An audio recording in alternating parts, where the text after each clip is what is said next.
महाराष्ट्र का urban land ceiling act एक बार फिर मुंबई के बिल्डरों की नींद उड़ाने लगा है। हालांकि इस एक्ट को 2007 में बदल दिया गया था, लेकिन हाल ही में आए हाईकोर्ट के एक आदेश ने फिर से रियल एस्टेट इंडस्ट्री की मुसीबतें बढ़ा दी हैं। हालांकि बाकी राज्य 3 दशक पुराने शहरी लैंड सीलिंग व नियमन कानून को विकास के लिए रुकावट मानकर कब का त्याग चुके थे। महाराष्ट्र ने इसे 2007 में बदला, जब विलासराव देशमुख मुख्यमंत्री थे। इसके बाद बिल्डरों ने सोचा था कि अब उन्हें लैंड सीलिंग अधिकारियों से मंजूरी लेने की जरूरत नहीं पड़ेगी, जिसमें वक्त भी बहुत बर्बाद होता था और फीस भी काफी देनी पड़ती थी।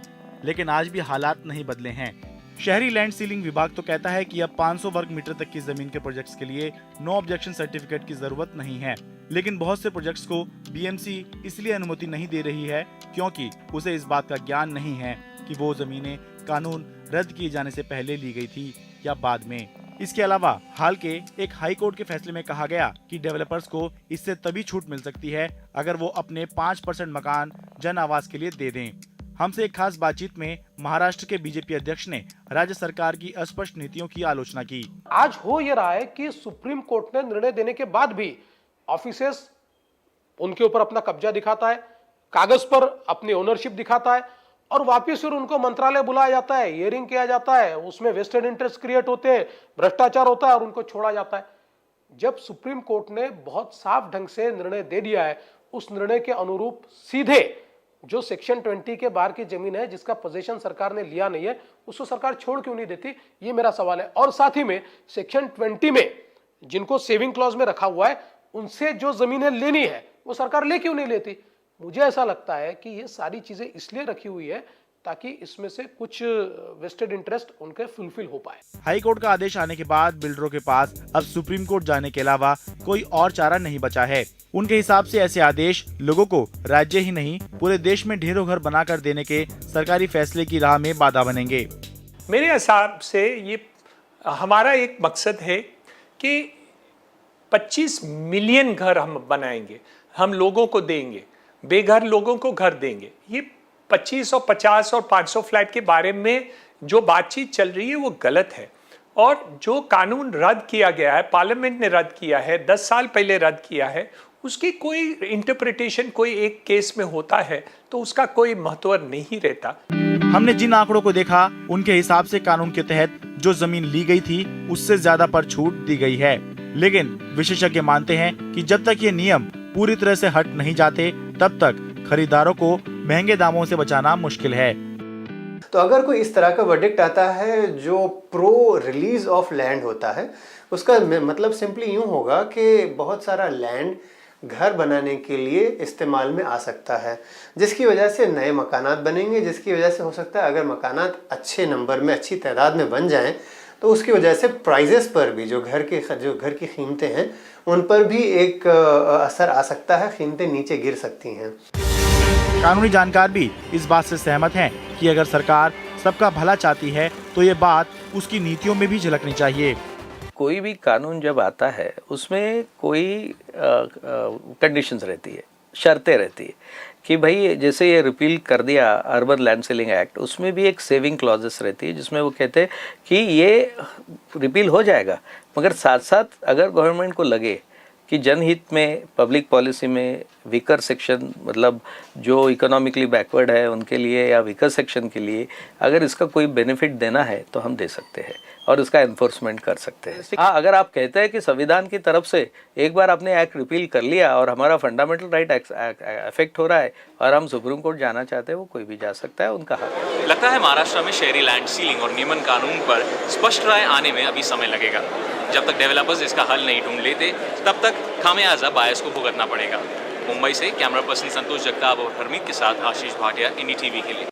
तो कितनी बड़ी दिक्कत साबित हो सकता है ये अर्बन लैंड सीलिंग एक्ट और इसका दोबारा एक बार सिर उठाना। इस पर ज़्यादा चर्चा करने के लिए हमारे साथ मौजूद हैं सुनील मंत्री, जो कि CMD हैं मंत्री रियल्टी लिमिटेड के, और साथ ही मौजूद हैं पुनीत चतुर्वेदी, जो कि ओनर हैं SCC एडवोकेट्स के। आप दोनों का शुक्रिया स्टूडियो में आने के लिए। मंत्री साहब, पहले तो आपसे ही जानना चाहेंगे कि इस तरह का लॉ जिसको हम आरके कहते हैं, जो पुराना हो चुका है और जिसे हटाया भी जा चुका था, अब एक बार फिर से नए आदेश की वजह से नई इंटरप्रिटेशन होना, किस तरह की दिक्कतें आपको हो रही हैं? बिल्कुल, मेरा ये मानना है कि बाकी राज्य हम अगर कंपेयर करें तो ये सारे राज्यों ने अर्बन लैंड सीलिंग रिपील होने के बाद अर्बन लैंड सीलिंग के ऑफिसेस क्लोज कर दिए, जिसे ताला लगा दिया है, और कोई भी लैंड अर्बन लैंड सीलिंग के एनओसी के दायरे में या किसी भी प्रकार की एनओसी लेने की आवश्यकता रहती नहीं है।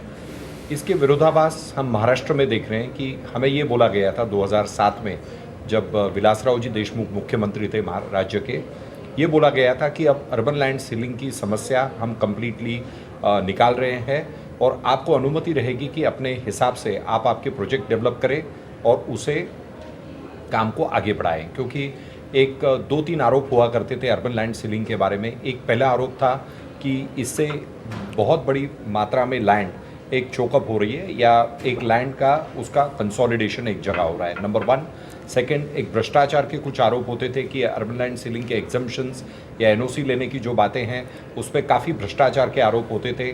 और थर्ड, हमने देखा कि इसका एक्चुअल बेनिफिट किसी को भी नहीं मिला। जैसे कि आप देखेंगे, जब अर्बन लैंड सीलिंग आया और हमने पिछले 20-25 वर्षों का स्टडी किया तो ये मालूम हो रहा है कि अर्बन लैंड सीलिंग आने की वजह से कीमतें काफ़ी पैमाने पे बढ़ गई है। तो ये सरकार ने विचार करते हुए 2007 में निर्णय लिया कि अर्बन लैंड सीलिंग हम रिपील कर रहे हैं और इसके बाद अर्बन लैंड सीलिंग की कोई भी प्रकार की एनओसी लेने की आवश्यकता नहीं होगी। परंतु प्रैक्टिकल एस्पेक्ट में जब कोई भी प्रोजेक्ट हम अर्बन लैंड सीलिंग के एग्जिबिशन वाला डेवलप करने जाते हैं तो सरकार इंसिस्ट करती है कि इसमें 5% फ्लैट्स जो गवर्नमेंट नॉमिनीज के है वो हमें दिया जाए। एक प्रकार का वो एक कंडीशन है। उसके बाद सरकार ने अभी एक कुछ अध्यादेश निकाला है जिसके अंदर ये कह रहे हैं कि 20% ईडब्ल्यूएस को फ्लैट देना होगा आपको। तो कुल मिला के महाराष्ट्र में काफ़ी अजीब और कॉम्प्लिकेटेड एडमिनिस्ट्रेशन प्रणाली चल रही है। जैसे कि आपने देखा होगा, पिछले कुछ दिनों पहले फॉरेस्ट लैंड जो सुप्रीम कोर्ट ने ऑर्डर दिया था कि इसे एग्जम्पशन दिया जाएगा, गवर्नमेंट ऑफ महाराष्ट्र ने उस रिव्यू पिटिशन फाइल किया, जहां करीबन 5-7 लाख लोग ऑलरेडी रह रहे हैं, मकान बन चुके हैं। Similar way urban land ceiling में जब हमने एक्ट रद्द करने का निर्णय लिया है राज्य शासन ने या सेंट्रल गवर्नमेंट ने, तो मुझे लगता है इसे कम्प्लीटली क्लोज करना चाहिए। ये ऑफिसर्स को ताले लगाने चाहिए और डेवलपर को अनुमति होनी चाहिए कि वो अपने हिसाब से प्रोजेक्ट को डेवलप करे, जिसे भी फ्लैट चाहिए उसे बेचे, क्योंकि इसमें गवर्नमेंट का किसी भी प्रकार का पक्ष नहीं रहता है। तो मुझे लगता है ये अब फिर से काफ़ी पुराना मैटर फिर से एक बार जागरूक हो रहा है और इससे काफ़ी डेवलपर्स को दिक्कतें होगी। कुछ प्रोजेक्ट्स बन गए हैं जहाँ थर्ड पार्टी राइट्स क्रिएट हुआ है, डेवलपर ने फ्लैट रजिस्टर किए। यहाँ मैं आपकी बात मानती हूँ कि आप नहीं चाहते कि इस तरह की दखल अंदाजी सरकार की तरफ से की जाए, लेकिन पुनीत, आप क्या मानते हैं कि सेक्शन 20 की स्कीम्स को कायम रखना, क्या अब ये जो ऑर्डर आया है इस तरह से ये जायज़ है? क्या बिल्डर इसके अगेंस्ट जा सकते हैं? क्या इस मामले को आगे ले जा सकते हैं? देखिए, बिल्डर्स आगे ले जा सकते हैं, वो तो देश का कानून है। हाई कोर्ट के किसी भी ऑर्डर को सुप्रीम कोर्ट में चैलेंज किया जा सकता है और supreme court is the final authority to give a verdict on any legal point. लेकिन जो प्रश्न यहाँ पर है, जो हाई कोर्ट का निर्णय अभी फुल बेंच का आया है 3 सितंबर 2014 का, तो हाई कोर्ट के सामने असल में फुल बेंच कॉन्स्टिट्यूट करनी पड़ी, क्योंकि अलग अलग डिवीज़न बेंचेस ने अपने इसी पॉइंट ऑफ व्यू पर, पॉइंट ऑफ लॉ पर अलग अलग व्यूज़ दिए थे। तो बड़े कॉन्फ्लिक्टिंग जजमेंट्स आ गए थे। अब रिपील करने के जो एक्ट था 1999 का, उसमें सेक्शन 3 में सेविंग क्लॉज थी। सेविंग क्लॉज ये होती है कि जब एक पुराना एक्ट रिपील कर दिया जाता है, उसके कुछ प्रावधान बचा के रखे जाते हैं कि ऐसा ना हो कि जो पुराना कानून चले आ रहा था इतने सालों से, उससे संबंधित बहुत से मुकदमे अदालतों में पेंडिंग थे, तो वो लॉ पूरी की तरह से अगर आप रिपील कर देंगे, हटा देंगे, उसको आर्काइव्स में भेज देंगे, तो उन तमाम चीज़ों का क्या होगा जो पेंडिंग है, क्योंकि कोई लीगल सिस्टम में कोई कटआउट डेट से आप एकदम से शट डोर नहीं कर सकते। तो सेक्शन 3 जो रिपीलिंग एक्ट 1999 का है, उसमें रखा गया कि कुछ प्रावधान जो हैं वो कंटिन्यूड रहेंगे। तो जो 1976 का एक्ट था उसमें एक सेक्शन 20 था जो प्रावधान कहता था कि अर्बन लैंड सीलिंग एक्ट जो बनाया गया है वो इस वजह से बनाया गया था 1976 में कि अर्बन एरियाज में अगर किसी के पास एक सीमा से अधिक लैंड है या जगह है, वो एक सीलिंग फिक्स कर दी गई कि उससे अधिक लैंड को सरकार को समर्पित करना पड़ेगा, क्योंकि वो इक्वल डिस्ट्रीब्यूशन तमाम लोगों में यहाँ पुनीत आपको रोकना चाहूंगी, थोड़ा वक्त कम है हमारे पास। सुनील जी, आपको क्या लगता है कि अब आप लोग आगे की रणनीति क्या अपनाएंगे और किस तरह का असर आप देख रहे हैं इस आदेश का अपने सेक्टर पर? सबसे पहले तो मुझे लग रहा है ये हाईकोर्ट की ऑर्डर है, 3 बेंच है, जैसे मेरे कलीग ने बात कही। ये सुप्रीम कोर्ट में चैलेंज होने जा रही है और मुझे लग रहा है कि तब तक ये जजमेंट का एक्चुअल रियलिटी टेस्ट हमें मालूम नहीं पड़ेगा। तो हम उम्मीद रखते हैं कि सुप्रीम कोर्ट इस पे एक प्रॉपर जजमेंट दे, सबसे पहली बात। दूसरी बात, हमारे लिए सबके लिए समस्या ये हो जाएगी कि ये ऑर्डर ये रिट्रोस्पेक्टिव डेट से लागू है, यानी आपने जो एग्जम्पशन लिया है जिसके अंदर जो भी कंडीशंस थी वो हर डेवलपर को आज के दिन, अब हाईकोर्ट का जजमेंट आया है इस वजह से उसे फॉलो करना पड़ेगा। काफ़ी प्रोजेक्ट अगर आप देखें तो हमने थर्ड पार्टी राइट्स क्रिएट किए हैं, कस्टमर्स को फ्लैट बेचे हैं, कुछ जगह रजिस्ट्रेशन हुए, कुछ जगह बिल्डिंग कंप्लीट होने के स्टेज पे है, तो इनके लिए बहुत बड़ी समस्या फिर से एक बार खड़ी हो सकती है। मेरी एक सिंपल राय है कि बाकी राज्यों ने यही एक्ट को, जो सेंट्रल का एक्ट था, सारे अर्बन लैंड सीलिंग के ऑफिसेस क्लोज किए हैं। मुझे लगता है कि जब हम कानून की बात करते हैं सभी राज्यों के लिए एक प्रकार से होना चाहिए। आप गुजरात लीजिए, कर्नाटका लीजिए, मध्य प्रदेश लीजिए, अर्बन लैंड सीलिंग का कहीं पे भी किसी भी प्रकार का इम्प्लीमेंटेशन नहीं हो रहा है। तो इस वक्त महाराष्ट्र इस प्रकार का इंटरप्रिटेशन करे, उसे चैलेंज करे, मुझे लगता है उसमें विरोधाभास लग रहा है। एक प्रकार से प्रोजेक्ट को रोकने की बातें हो रही है, तो मुझे लग रहा है सरकार भी इसका फिर से पक्ष, जैसे आपने देखा है फॉरेस्ट में गवर्नमेंट ने अल्टीमेटली SLP विड्रॉ की, सिमिलर वे इस बारे में भी गवर्नमेंट कंसेंट दे ताकि ये प्रोजेक्ट जो भी रुके हुए हैं वो आगे आसानी से कंप्लीट होए, पहली बात।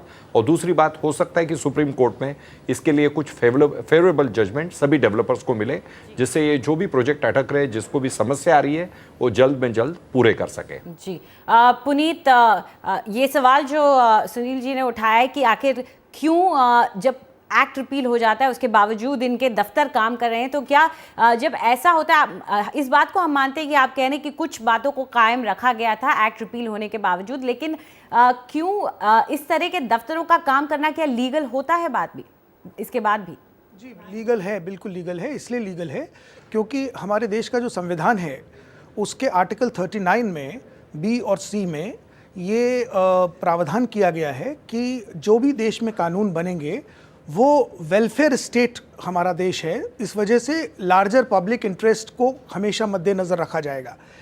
यही वजह थी 1976 का एक्ट आया था, लेकिन जैसा कि मंत्री साहब ने बताया कि उसका इम्प्लीमेंटेशन में भ्रष्टाचार बहुत अधिक पाया गया और जो उसका उद्देश्य था वो पूरा नहीं हो रहा था, तो वो रिपील किया गया। पर रिपील करने के बावजूद सेक्शन 3 के अंतर्गत सेक्शन 20, जिसके अंतर्गत एक्सेस लैंड अगर किसी के पास है, वो एग्जेम्पशन मांग सकता था गवर्नमेंट से कि मैं वेलफेयर स्कीम्स को आगे बढ़ाऊंगा, मेरे पास वो एक्सेस लैंड रहने दिया जाए, मैं लार्जर पब्लिक के लिए हाउसिंग फ्लैट्स बनाकर दूंगा, गवर्नमेंट को समर्पित करूंगा।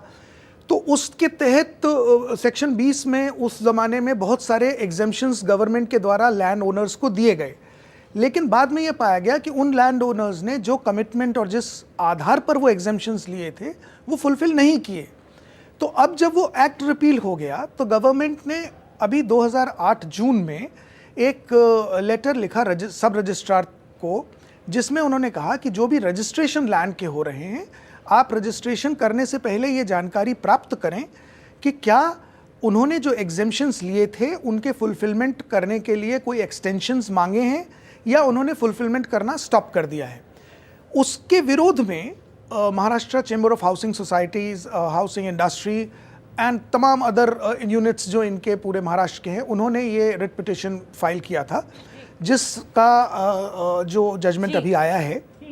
और उन्होंने ये कहा है कि नहीं भाई, अगर आपने एग्जेम्पशन मांगा था पुराने कानून में सेक्शन 20 में और वो एग्जेम्पशन आपको दिया गया था किन्हीं कमिटमेंट्स के आधार पर, तो वो कमिटमेंट्स आपको पूरे करने ही पड़ेंगे, भले ही वो पूरा पुराना कानून चला गया है। पर नए कानून के तहत चूंकि सेक्शन 3 ने सेक्शन 20 को सेविंग क्लॉज में रखा है जी कि सेक्शन 20 के जो एग्जेम्पशंस मिले थे वो आपको फुलफिल करने पड़ेंगे। तो ये सारा मुद्दा है जी। कानूनी पेचीदगियां बहुत हैं इसमें, लेकिन आशा यही करते हैं कि थोड़ा आसान किया जा सके, क्योंकि रियल एस्टेट सेक्टर को बूस्ट की ज़रूरत है और जब कानून भी उसमें अड़चन लगाने लगता है तो काफ़ी दिक्कतें आती हैं और आखिरकार इस सब का असर जाकर कहीं ना कहीं आम आदमी पे ही पड़ता है, क्योंकि कीमतों पर असर आने लगता है। आप दोनों स्टूडियो पे आएँ और इस चर्चा का हिस्सा बने, इसके लिए बहुत बहुत शुक्रिया आपका।